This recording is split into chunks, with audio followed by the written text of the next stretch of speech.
ಮಹಾದೇವಿ ಅಮ್ಮ ಶ್ರೀ ಚಕ್ರವಾಸಿನಿ. ಅವರು ಒಳ್ಳೆ ಜನ ಅಲ್ಲ. ಹುಲಿ ಮುಂದೆ ಹಾಲಿಟ್ರೆ ಅದು ಹಾಲಿಟ್ಟವ್ರನ್ನೇ ಕೊಂದು ತಿನ್ನುತ್ತೆ. ಅವತ್ತು ಬಂದು ಗಾಜಿನ ಲೋಟ ತಗೊಂಡು ಹೋದ್ರಲ್ಲ, ಅದು ಚೆನ್ನಾಗಿದೆ ಅಂತಲ್ಲ, ನನ್ನ ಬೆರಳು ಸಂಗ್ರಹ ಮಾಡಿ ಪರೀಕ್ಷೆ ಕೊಡೋದಕ್ಕೆ. ದೇವಸ್ಥಾನದಲ್ಲಿ ಎಲ್ಲರ ಮುಂದೆ ನೀನೇ ಕೊಲೆ ಮಾಡಿದ್ದು ಅಂತ ನೇರವಾಗಿ ಆರೋಪ ಮಾಡಿದ್ರು. ನನ್ನ ಮಗಳು ಸುಖ ಸುಮ್ಮನೆ ಯಾರ ಮೇಲೂ ಆಪಾದನೆ ಮಾಡಲ್ಲ. ಅವನು ಕೊಲೆಗಾರ ಅಂತ ಅವಳು ಹೇಳಿದ್ರೆ ಅವನು ಕೊಲೆಗಾರನೇ ಆಗಿರ್ತಾನೆ. ನೋಡಿ, ಮರ್ಯಾದೆಯಿಂದ ಹೇಳ್ತಾ ಇದ್ದೀನಿ, ನಮ್ಮ ಮನೆಯಿಂದ ಆಚೆ ಹೋಗಿ, ಇಲ್ಲ ಅಂದ್ರೆ ಕತ್ ಹಿಡ್ದು ಆಚೆ ದಬ್ಬೇಕಾಗತ್ತೆ. ಏನಂದೆ? ನನ್ನನ್ನೇ ಕತ್ತಿಡ್ದು ಆಚೆಗೆ ದಬ್ತೀನಿ ಅಂತ ಹೇಳ್ತೀಯಾ? ನಾನು ಗಟ್ಮುಟ್ಟಾಗಿದ್ರೆ 4 ಬಾಸ್ ಬರ್ತಿದ್ದೆ.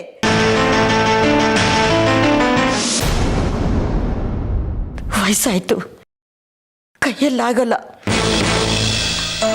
ಎಲ್ಲದಕ್ಕೂ ಇನ್ನೊಬ್ಬರನ್ನ ಆಶ್ರಯಿಸಲೇಬೇಕು. ಅಯ್ಯಯ್ಯೋ ಅಜ್ಜಿ, ನಾನು ಮರ್ತೇ ಬಿಟ್ಟಿದ್ದೆ. ನಾನಿನ್ನೂ ಅಂಗಡಿನೇ ತೆಗ್ದಿಲ್ಲ.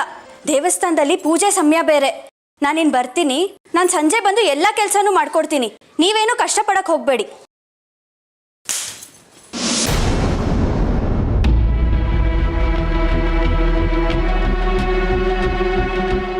ಅಜ್ಜಿ, ಈ ಕಲ್ಯಾಣಿ ಯಾಕೆ ಬಂದಿದ್ಲು ಇಲ್ಲಿಗೆ? ಅವಳಿ ಮನೆಗೆ ಬರೋದೇನು ಹೊಸ್ತೇನೋ? ಈ ಕಲ್ಯಾಣಿನೂ ಒಂದೇ, ರಶ್ಮಿನೂ ಒಂದೇ. ಅವಳು ಒಂಥರ ಹಿಂಸೆ ಕೊಡ್ತಾಳೆ, ಇವಳು ಒಂಥರ ಹಿಂಸೆ ಕೊಡ್ತಾಳೆ. ಇವ್ರಿಗೆ ಹೀಗೆಲ್ಲ ಹೇಳಿದ್ರಾಗಲ್ಲ. ಸರಿಯಾಗಿ ಬುದ್ಧಿ ಕಲಿಸ್ತೀನಿ.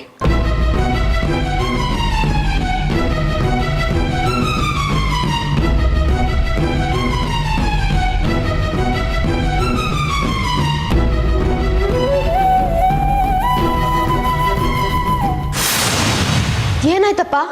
ಏನ್ ಮಾಡಿದ್ಲು ಅಮ್ಮ? ಅದನ್ನ ನಿಮ್ಮಮ್ಮನ ಬಾಯಿನಲ್ಲೇ ಕೇಳಮ್ಮ. ಅವಳು ಮಾಡಿರೋ ಘನಾಂಧಾರಿ ಕೆಲಸನ ನಾನು ಮತ್ತೇನಾರ ಬಾಯಿ ಬಿಟ್ರೆ ನನ್ನ ಬಾಯಿಗೆ ಎಲ್ಲೂ ಹುಳ ಬೀಳುತ್ತೋ ಅಂತ ಭಯ ಆಗ್ತಾ ಇದೆ. ಅಮ್ಮ ಏನ್ ಹೇಳ್ತಿದ್ದಾರೆ ಅಪ್ಪ? ಯಾಕೆ ಇಷ್ಟು ಕೋಪ ಮಾಡ್ಕೊಂಡಿದ್ದಾರೆ? ನೀನಾದ್ರೂ ಹೇಳಮ್ಮ. ಎಲ್ಲಿಂದ ಬಾಯಿ ಬಿಡ್ತಾಳೆ? ಅವಳು ಮಾಡಿರೋ ಮನೆ ಆಳ ಕೆಲಸನ ಬಾಯಿ ಬಿಡಕ್ ಆಗದೇ ಇಲ್ಲ.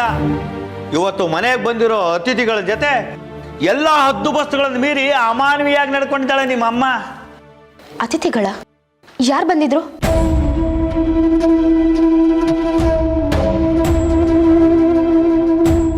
ಹೇಳಿಯಪ್ಪ, ಯಾರು ಬಂದಿದ್ರು?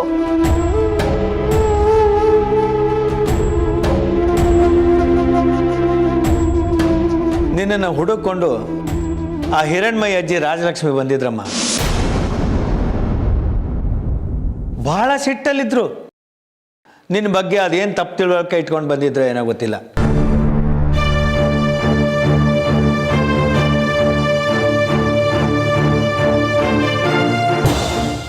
ಹೇಳಿಯಪ್ಪ, ರಾಜಲಕ್ಷ್ಮಿ ಅಜ್ಜಿಯವರು ಏನು ತಪ್ಪು ತಿಳುವಳಿಕೆ ಇಟ್ಕೊಂಡು ಬಂದಿದ್ರು? ಎಲ್ಲಿದ್ದಾಳೆ ಅವಳು? ಎಲ್ಲಿದ್ದಾಳೆ? ನಮ್ಮ ಬಂಗಾರಿನ ಕೊಲೆಗಾರ ಅಂತಿದ್ದಾಳೆ.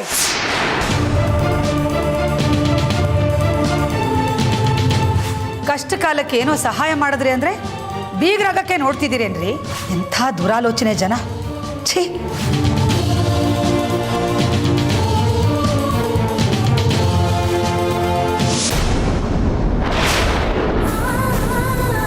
ರಾಜಲಕ್ಷ್ಮಿ ಅವರೇ,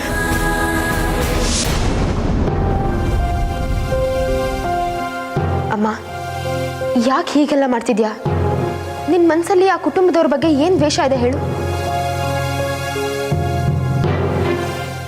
ಅವ್ರು ಏನು ತಪ್ಪು ಮಾಡಿದ್ರು ಅಂತ ಅವ್ರ ಜೊತೆ ಈ ರೀತಿ ವರ್ತಿಸ್ದೆ? ಇದರಿಂದ ನಿನಗೇನು ಸಿಕ್ತು ಹೇಳಮ್ಮ, ಹೇಳು.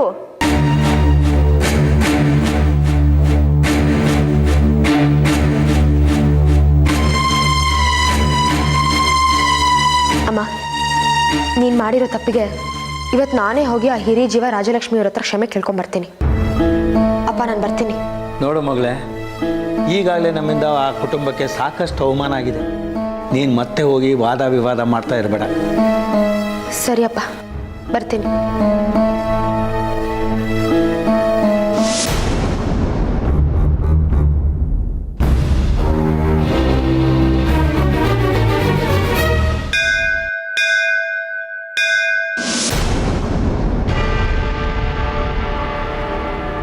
ಕಲ್ಯಾಣಿ, ಪದೇ ಪದೇ ನಮ್ಮ ಮನೆ ಬಂದು ಯಾಕೆ ತೊಂದರೆ ಕೊಡ್ತೀಯಾ? ಯಾಕೆ ಅಂದರೆ ನೀನಂದರೆ ನನಗಿಷ್ಟ. ಯಾವತ್ತಿದ್ರು ಆ ಮನೆಗೆ ತಾನೇ ನಾನು ಬಂದು ಸೇರ್ಕೊಬೇಕು. ಅದಕ್ಕೆ ಬರ್ತೀನಪ್ಪ. ಬಂದು ಕೈಲಾದಷ್ಟು ಸಹಾಯ ಮಾಡಿಕೊಡಲ್ವಾ? ನೀನು ಸಹಾಯ ಮಾಡಿ ತೊಂದರೆ ಕೊಡ್ತಿದ್ಯಾ. ನಿನಗೆ ಇಷ್ಟ ಬಂದಾಗ ಬಂದು ಗಲಾಟೆ ಮಾಡ್ತೀಯಾ, ಇಷ್ಟ ಬಂದಾಗ ಬಂದು ಸಹಾಯ ಮಾಡ್ತೀಯಾ. ಅಯ್ಯೋ ಪೆದ್ದ ಬಂಗಾರಿ, ನೀನಂದರೆ ನನಗೆ ಇಷ್ಟ ಕಣೋ. ಅದಕ್ಕೆ ನೀನೆಷ್ಟೇ ಅಂದರು, ನಿಮ್ಮ ಮನೆಯವ್ರು ಎಷ್ಟೇ ಬೈದ್ರು ನೀನು ಹಿಂದೆ ಮುಂದೆನೇ ಸುತ್ತೋದು ನಾನು. ನೀನು ಈಗಲೂ ಹೂ ಅನ್ನು. ನಿನ್ನ ಕೈಲಿ ತಾಳಿ ಕಟ್ಟಿಸ್ಕೊಳ್ಳೋದಕ್ಕೆ ಸಿದ್ಧ ನಾನು. ನೀನ್ ಇಷ್ಟ ಇಲ್ಲ ನನಗೆ. ಹೌದು, ನನ್ನಿಂದ ಯಾಕೆ ಸುತ್ತಿದೀಯ ನೀನು? ಗಂಡಸ್ರೆ ಬೇಕಿದ್ರೆ ಹೆಣ್ಗೋಸ್ಕರ ಜೊಲ್ ಸುರ್ಸ್ಕೊಂಡಿರ್ತಾರಲ್ಲ, ಅವರಿಂದ ಸುತ್ತು, ನನ್ನಿಂದ ಅಲ್ಲ.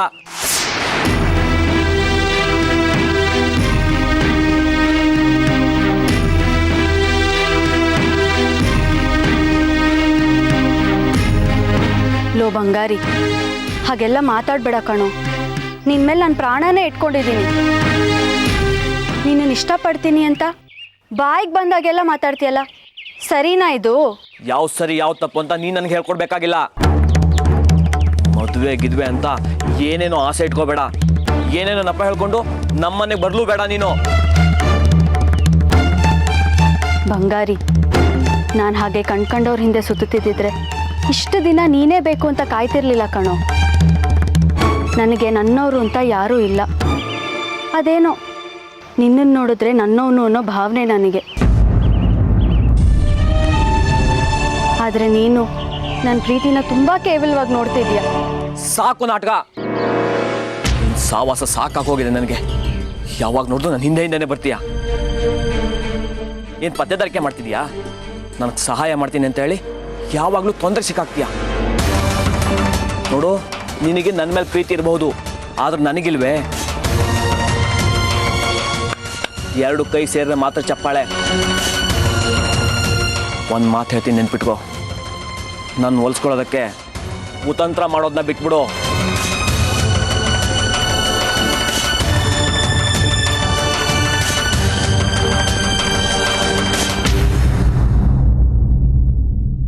ಬಂಗಾರಿ, ನಿನ್ನನ್ನೇ ದೇವರು ಅಂತ ನಮ್ದೋಳ್ ಪಾಲಿಗೆ ದೆವ್ವದಾಗಿ ನಡ್ಕೋತಿದ್ಯಾ. ಸರಿ ಇಲ್ಲ ಕಣೋ ಇದು. ನನಗೆ ನಿನ್ನನ್ನು ಪಡ್ಕೊಳ್ಳೋದು ಗೊತ್ತು, ಹಾಗೆ ನಿನ್ನನ್ನು ನಾಶ ಮಾಡೋದು ಗೊತ್ತು. ನಿನ್ನ ಈ ದುರಹಂಕಾರಕ್ಕೆ ನಾನು ನಿನ್ನನ್ನು ಸರ್ವನಾಶ ಮಾಡಿಲ್ಲ ಅಂದರೆ ನನ್ನ ಹೆಸರು ಕಲ್ಯಾಣಿನೇ ಅಲ್ಲ. ನೋಡ್ತಿರು, ಮುಂದೆ ಇದೆ ನಿನಗೆ ಮಾರಿ ಹಬ್ಬ.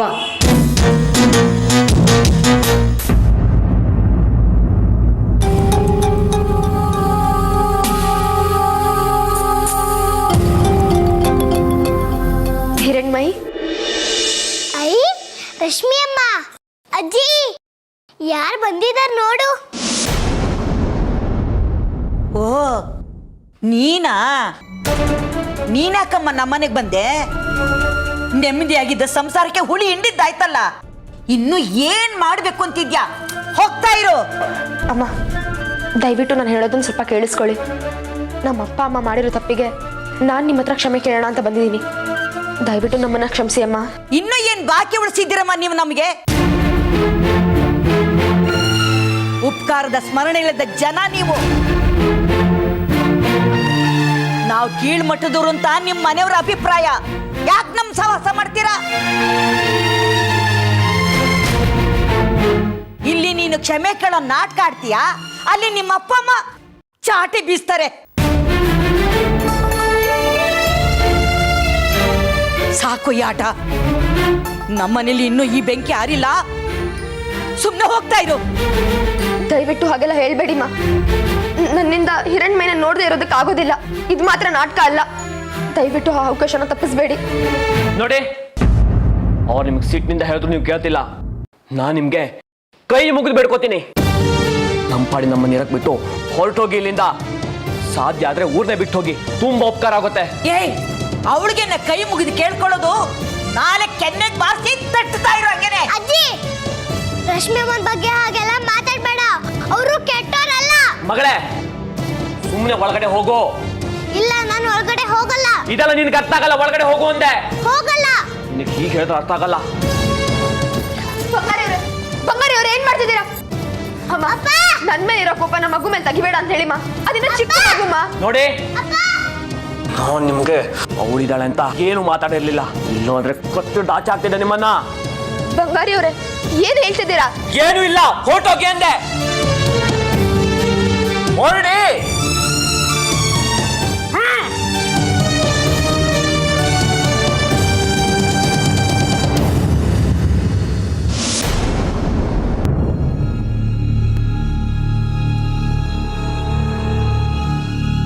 ನಿಂತ್ಕೊಳ್ಳಿ.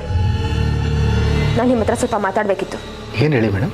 ನೀವವತ್ತು ಆ ಬಂಗಾರಿ ಬೆರಳಿನ ಗುರುತಿನ ದಾಖಲೆ ಸಿಗದಿರೋ ಹಾಗೆ ಯಾಕೆ ಮಾಡಿದ್ರಿ ಅಂತ ಗೊತ್ತಾಯ್ತು. ಏನು ಹೇಳ್ತಾ ಇದ್ದೀರಿ ಮೇಡಮ್ ನೀವು? ಯಾಕೆ ಗುಡ್ ಬಯಲಾಯ್ತು ಅಂತ ಹೆದರಿಕೆ ಆಗ್ತಿದ್ಯಾ?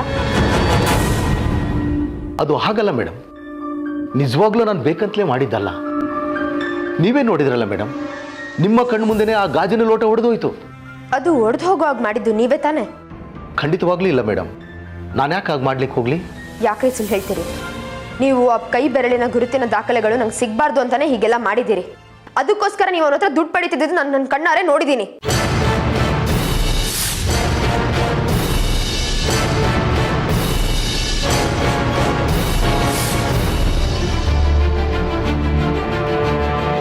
ಮೇಡಮ್, ಆ ವಿಷಯ ಬೇರೆನೇ.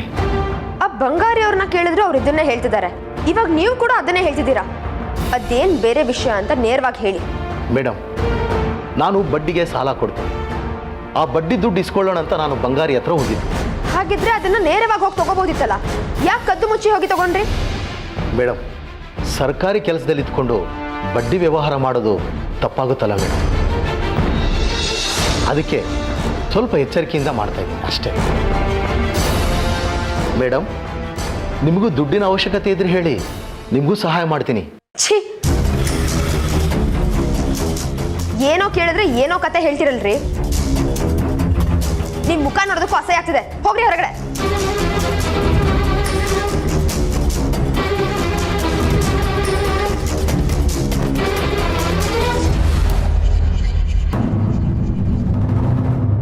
ರೀ, ಎಲ್ರಿ ಇದ್ದೀರಾ? ಬನ್ರಿ ಆಚೆ.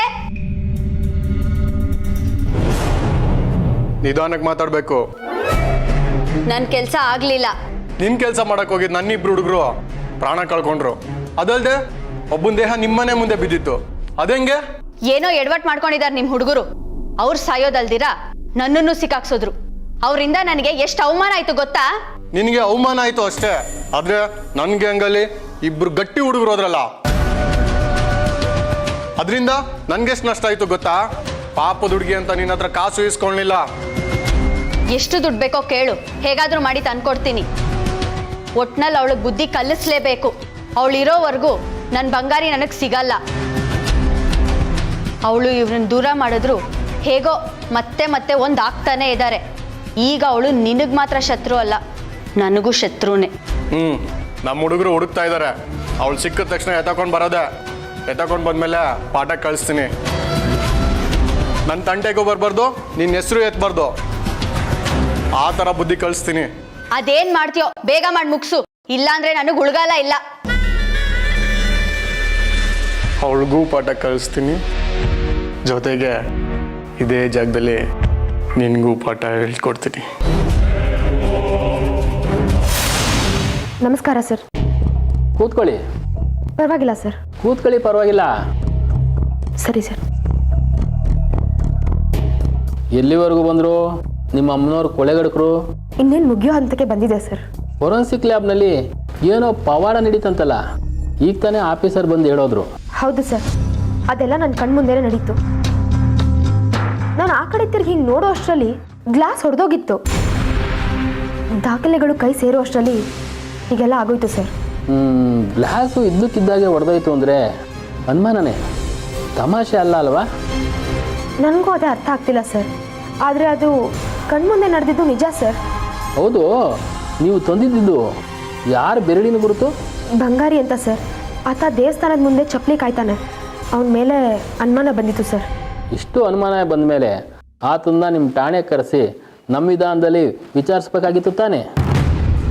ಅದೇ ಸಮಸ್ಯೆ ಸರ್. ಅಂಥದ್ದೇನ್ರಿ ದೊಡ್ಡ ಸಮಸ್ಯೆ? ಒಂಥರ ಧರ್ಮ ಸೂಕ್ಷ್ಮ ಸಮಸ್ಯೆ ಸರ್. ಸ್ವಲ್ಪ ವಿವರವಾಗಿ ಹೇಳಿ. ಸರ್, ಅವ್ರ ಕುಟುಂಬದವರು ನಮ್ಮ ಮನೆಗೆ ತುಂಬ ಹತ್ತಿರದವರು ಸರ್. ಹಿಂದೆ ಆ ಊರಿನಲ್ಲಿ ನಮಗೆ ತೊಂದರೆ ಆದಾಗ ಅವರು ನಮಗೆ ಸಹಾಯ ಮಾಡಿದರು. ಸಾಕ್ಷಿ ಖಚಿತವಾಗದೆ ಅವರನ್ನು ವಿಚಾರಣೆ ಮಾಡಿ ಕೊನೆಗೆ ಅವ್ರದ್ದೇನು ತಪ್ಪಿಲ್ಲ ಅಂತ ಗೊತ್ತಾದರೆ ಸಂಬಂಧಗಳು ಹಾಳಾಗುತ್ತಲ್ವಾ ಸರ್? ರಶ್ಮಿ, ನೀವು ಕೆಲಸ ಮಾಡ್ತಾ ಇರೋದು ಪೊಲೀಸ್ ಇಲಾಖೆನಲ್ಲಿ. ಕಾನೂನನ್ನು ರಕ್ಷಿಸೋದಕ್ಕೋಸ್ಕರ ತಂದೆ ತಾಯಿ ಬಂಧು ಬಳಗ ಸ್ನೇಹ ಸಂಬಂಧ ಎಲ್ಲ ಮರಿತೀನಿ ಅಂತ ನೀವು ತರಬೇತಿ ಸಮಯದಲ್ಲಿ ಪ್ರತಿಜ್ಞೆ ಸ್ವೀಕರಿಸಿರ್ತೀರ, ನೆನಪಿದೆಯಾ? ಖಂಡಿತ ನೆನಪಿದೆ ಸರ್. ಮತ್ತು ಅದೆಲ್ಲ ಗೊತ್ತಿದ್ದು ಈಗ ಮಾಡ್ತಾ ಇರೋದು ನಮ್ಮ ಖಡಕ್ ಅಧಿಕಾರಿ ರಶ್ಮಿನಾ ಅಂತ ನನಗೆ ಅನುಮಾನ ಬರ್ತಾ ಇದೆ.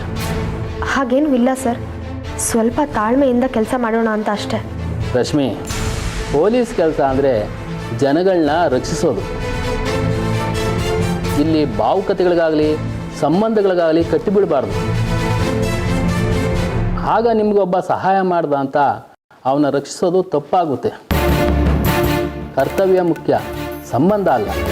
ಆಗಲಿ ಸರ್, ನಾನು ಆದಷ್ಟು ಬೇಗ ಒಂದು ನಿರ್ಧಾರಕ್ಕೆ ಬರ್ತೀನಿ. ನಿಮ್ಗಿನ್ನೂ ಅವ್ರ ಮೇಲೆ ಅನುಕಂಪ ಇದ್ದು ಅವ್ರನ್ನ ಬಂಧಿಸಿ ವಿಚಾರಣೆ ಮಾಡೋದಕ್ಕೆ ಅಸಹಾಯಕರಾಗಿದ್ದರೆ ನಾನೇ ಆ ಕೆಲಸ ಮಾಡ್ತೀನಿ. ಇಲ್ಲ ಸರ್, ನಾನೇ ಮಾಡ್ತೀನಿ.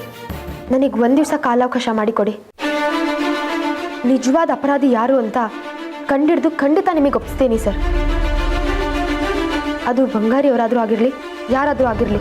ಆದರೆ ನಿಮ್ಮ ಮೇಲಿನ ನಂಬಿಕೆಯಿಂದ ಭರವಸೆಯಿಂದ ನಾನು ತಾಳ್ಮೆ ವಹಿಸ್ತೀನಿ. ಒಂದೇ ಅವಕಾಶ ಅಷ್ಟೇ. ಆಗಲಿ ಸರ್, ನಾನಿನ್ನು ಬರ್ತೀನಿ.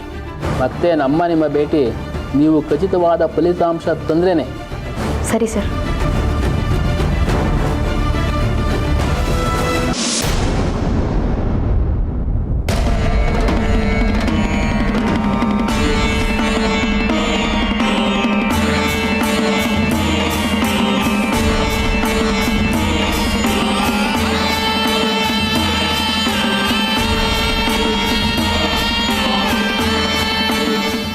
ತಿಪ್ಪರ್ ಸುಂದ್ರಿ, ನೀನು ಮಾಡ್ತಿರೋದು ಸರಿನಾ? ರಶ್ಮಿ ಅಮ್ಮ ತುಂಬ ಒಳ್ಳೆಯವರು. ನನಗೆ ನಿನ್ನೊಂದು ಬಿಟ್ಟರೆ ಅವರೊಬ್ಬರೇ ಅಮ್ಮ ಕಾಣಿಸೋದು. ನನಗೆ ಅಮ್ಮ ಆಗಲಿ ಅಪ್ಪಂಗೆ ಹೆಂಡತಿ ಆಗಿ ಈ ಮನೆಗೆ ಬರಬೇಕು ಅಂತ ನನ್ನ ಆಸೆ. ಆದರೆ ನೀನೇ ಎಲ್ಲ ಅಡ್ಡಿ ಬರೆಸ್ತಿದೆಯಲ್ಲ, ಇದು ಸರಿನಾ?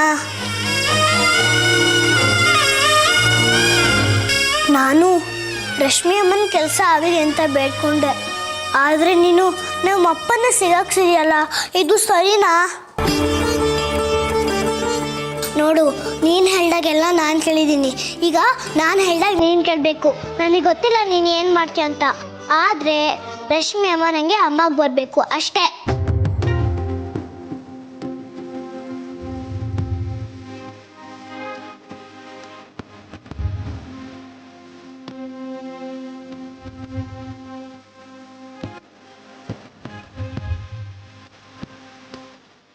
ಇದು ನನಗೆ ಕೊಡ್ತಿರೋ ಎಚ್ಚರಿಕೆ ಅಲ್ಲ.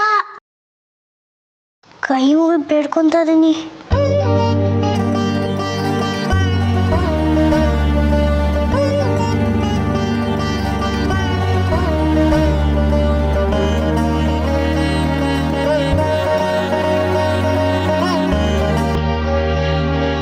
ದಯವಿಟ್ಟು ನಾನು ಕೇಳಿದ್ದನ್ನ ಕೊಡು, ಮನ್ಸು ಮಾಡು.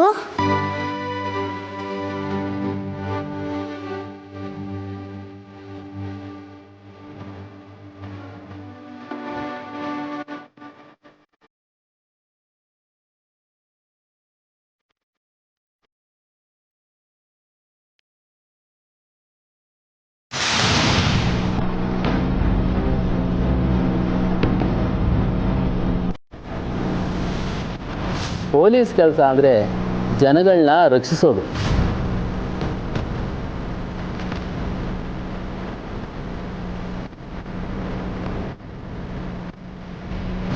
ಇಲ್ಲಿ ಭಾವುಕತೆಗಳಿಗಾಗಲಿ ಸಂಬಂಧಗಳಿಗಾಗಲಿ ಕಟ್ಟಿಬಿಡಬಾರ್ದು. ಆಗ ನಿಮಗೆ ಒಬ್ಬ ಸಹಾಯ ಮಾಡ್ದ ಅಂತ ಅವನ್ನ ರಕ್ಷಿಸೋದು ತಪ್ಪಾಗುತ್ತೆ. ಕರ್ತವ್ಯ ಮುಖ್ಯ, ಸಂಬಂಧ ಅಲ್ಲ. ಯಾಕೆಲ್ಲವೂ ಗೊಂದಲವಾಗಿದೆ? ಆ ಬೆರಳಚ್ಚು ತಜ್ಞರು ಯಾಕೆ ಹಾಗೆ ಮಾಡಿದರು?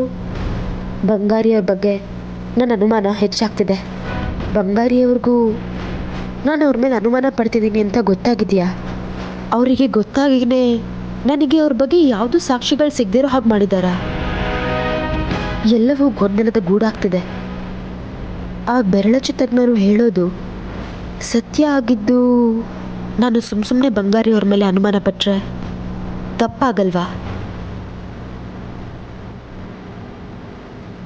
ಕಾನೂನು ಏನು ಹೇಳುತ್ತೆ? 100 ಜನ ಅಪರಾಧಿಗಳು ತಪ್ಪಿಸ್ಕೊಳ್ಬೋದು, ಆದರೆ ಒಬ್ಬ ನಿರಪರಾಧಿಗೆ ಶಿಕ್ಷೆ ಆಗಬಾರ್ದು. ನೋಡೋಣ ಇದು ಎಲ್ಲಿವರೆಗೂ ಮುಟ್ಟುತ್ತೆ ಅಂತ.